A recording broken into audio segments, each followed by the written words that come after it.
జై శ్రీరామ్. శ్రీమాత్రే నమః. శ్రీ గురుభ్యో నమః.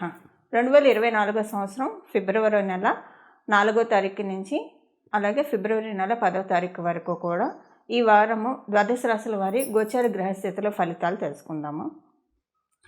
ఈ ఫలితాన్ని ప్రసాదించే గ్రహదేవతలు, నవగ్రహ దేవతలు ఏ స్థానాల్లో ఉంటూ ఈ ఫలితాన్ని ద్వాదశ రాశుల వాళ్ళకి అలాగే ద్వాదశ లగ్నాల వాళ్ళకి ప్రసాదిస్తున్నారన్న విషయాన్ని కూడా మనం తెలుసుకుందాం.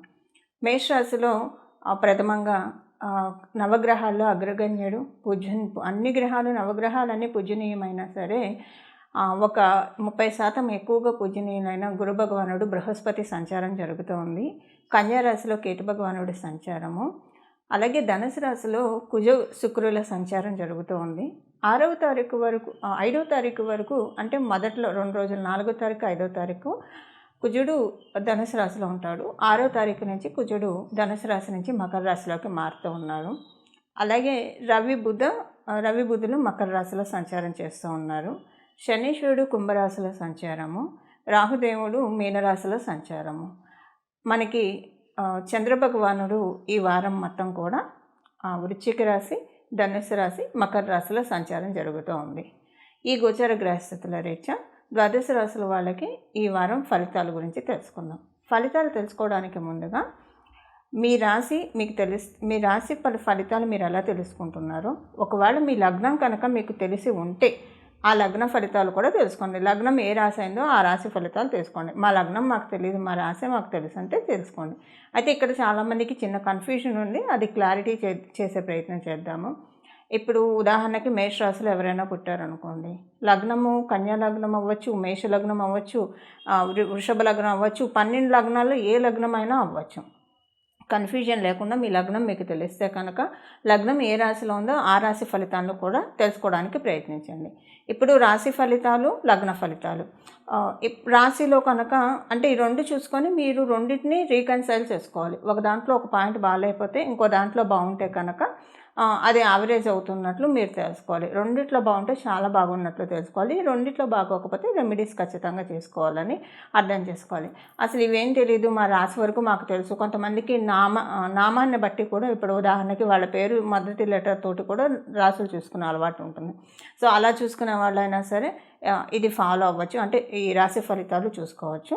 ఇది చిన్న కన్ఫ్యూజన్ చాలామందికి ఉంది, అందుకని ఈ చిన్న కన్ఫ్యూజన్ నివృత్తి చేసే ప్రయత్నంలో భాగంగానే ఇవన్నీ చెప్పడం జరిగింది. ఇక మనం రాశి ఫలితాలు ద్వాదశ రాశుల వాళ్ళకి చూద్దాం. ఈ వారం ద్వాదశ రాశుల వారికి కూడా బుధాదిత్య యోగము ఒకటి అప్లికేబిలిటీలో ఉంది. రవి బుధుల కలయిక బుధాదిత్య యోగాన్ని ప్రసాదిస్తుంది. అంటే ఇక్కడైతే కేంద్ర కోణాల్లో ఉంటేనే బుధాదిత్య యోగం అప్లికేబిలిటీ ఉంటుంది. బట్ మనకి ఇది కేంద్ర స్థానము. మనం కాలపురుషుడి కుండలిలోంచి చూసుకుంటే కనుక మకర రాశి 10వ రాశి, దశమ రాశి అవుతుంది. కాబట్టి మనం కేంద్రంగా దీన్ని పరిగణిస్తాము. కేంద్రంలో రవి బుధుల కలయిక బుధాదిత్య యోగాన్ని కలగజేస్తుంది. ఈ బుధాదిత్య యోగం వల్ల ఏం ఫలితాలు వస్తాయి అన్నది మనం రాశుల వారీగా ఏ రాశుల వాళ్ళకి ఈ ఫలితం ఎలా వర్తించబోతుంది అన్నది కూడా మనం వివరంగా తెలుసుకుందాము. బుధాదిత్య యోగము జనరల్గా చాలామందికి ఉంటూనే ఉంటుంది, కానీ అది బాగా ఫలించేవి క్యాలిక్యులేషన్స్ కొన్ని ఉంటాయి. అంటే ఇక్కడ అంత విపరీతంగా అయితే ఫలించే స్థితిలో అయితే లేదు బుధాదిత్య యోగము, బట్ ఒక 40% అయితే యాక్టివ్లో ఉంది. ఎందుకంటే బుధాదిత్య యోగం ఎప్పుడైనా సరే మనకి కన్యా రాశిలో పడినా, మిథున రాశిలో ఉన్నా, మేష రాశిలో ఉన్నా, లేదా సింహరాశిలో ఉన్నా, ఈ రాశుల్లో బుధాదిత్య యోగం ఎవరికైతే ఉంటుందో వాళ్ళకి చక్కటి ఫ్రూట్స్ తీసుకోవడానికి ఉంటుంది. బట్ ఇప్పుడు కూడా 2 గ్రహాలు 3 గ్రహాలు కలిస్తే యోగం అవుతుంది, అవయోగం అవుతుంది. కానీ ఇప్పుడు ఇది కొంతవరకు యోగప్రదమనే చెప్పుకోవాలి. ఈ యోగప్రదమైన విషయం ద్వాదశ రాశుల వాళ్ళకి ఏ విషయాల్లో స్వల్పంగా ప్లస్ చేస్తుందన్న విషయాన్ని కూడా మనం తెలుసుకుందాం. కర్కాటక రాశి వాళ్ళకి మీకు 6వ స్థానంలో శుక్రభగవానుడు సంచారం, 7వ స్థానం చాలా బాగా యాక్టివ్లో ఉంది ఈ వారము. 7వ స్థానంలో మీకు పరిపూర్తి రాజయోగాన్ని కలిగించే కుజ భగవానుడు 7వ స్థానంలో సంచారం చేయడం అనేది నిజంగా చాలా మంచిది. మీ రాశి మీద పరిపూర్తి దృష్టి పెట్టాడు కాబట్టి వ్యాపారస్తులకి ఇది చాలా శుభకాలము. వ్యాపారం చాలా బాగా సాగడానికి చాలా అనుకూలమైన పరిస్థితులు ఈ వారం మీరు చూస్తారు.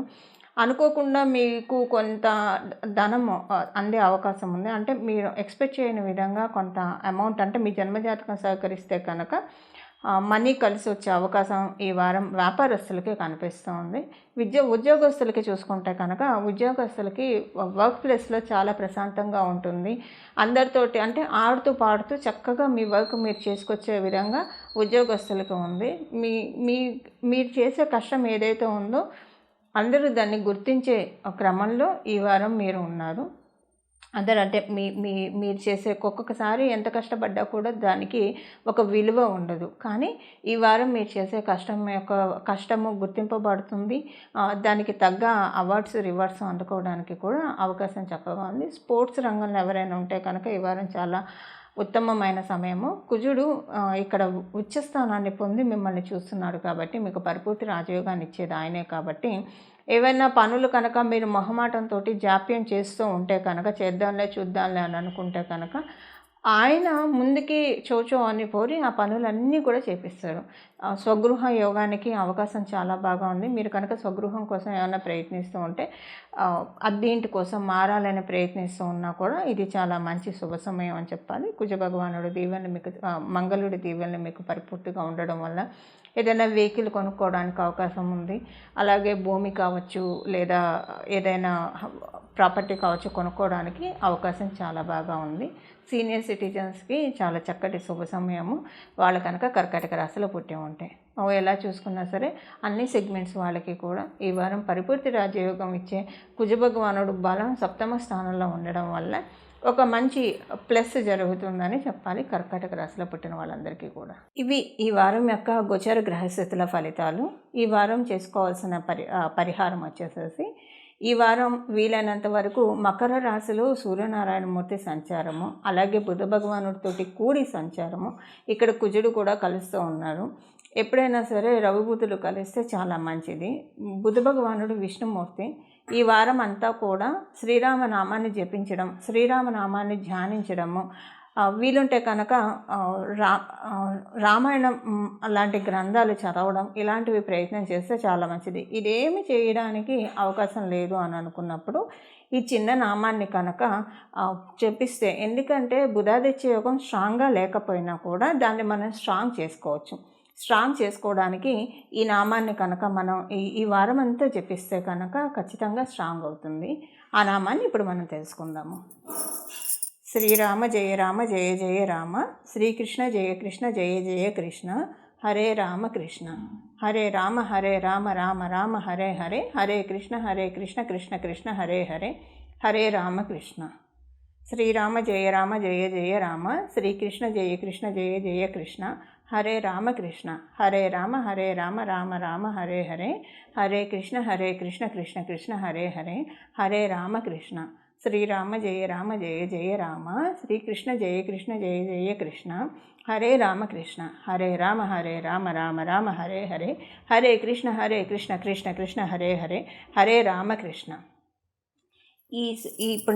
ఇప్పుడు తెలుసుకున్న ఈ నామాన్ని ప్రతిరోజు ఒక మాలగా అంటే 108 సార్లు చదువుకుంటే చాలా మంచిది.